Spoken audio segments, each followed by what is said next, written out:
BRS పై Shabbir Ali hot comments చేశారు. కోకాపేటలో BRS కు ఇచ్చిన భూములు ప్రభుత్వం వెనక్కి తీసుకోవాలన్నారు. ఆ భూమి వేలం వేసి డబ్బులు రుణమాఫీకి వాడాలన్నారు. రాష్ట్రంలో కారు పార్టీ ఖతం అయిందని 11 ఎకరాలు పార్టీ కార్యాలయం కోసం ఎందుకని ప్రశ్నించారు.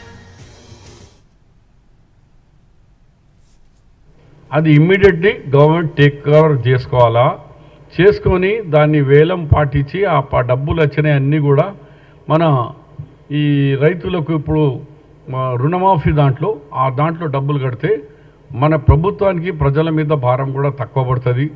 మనకి ఇంట్రెస్ట్తో లోన్ తీసుకొచ్చేది కూడా తక్కువ పడుతుంది. ఎందుకంటే పార్టీ ఖతం అయిపోయింది వాళ్ళది. 37% నుంచి 16% ఓట్స్ ఉన్నాయి, 8 ద్వారా డిపాజిట్ లేవు. అలాంటి చోట వాళ్ళు ఒకటే చోట ఆల్రెడీ టీఆర్ఎస్ ఆఫీస్ ఉంది వాళ్ళకు.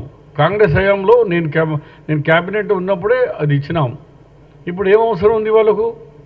అంత పెద్ద కోకాపేటలో అంత కాస్ట్లీ ల్యాండ్ 11 ఎకరాలు. ఆ ల్యాండ్ను ఇమ్మీడియట్లీ గవర్నమెంట్ టేక్అప్ చేసుకోవాలా. కోకాపేటలో ఆయన అలాట్ చేసుకున్న ల్యాండ్ అది ఇమ్మీడియట్లీ గవర్నమెంట్ టేక్ ఓవర్ చేసుకోవాలా, చేసుకొని దాన్ని వేలం పాటించి ఆ డబ్బులు వచ్చినాయి అన్నీ కూడా మన ఈ రైతులకు ఇప్పుడు రుణమాఫీ దాంట్లో డబ్బులు కడితే మన ప్రభుత్వం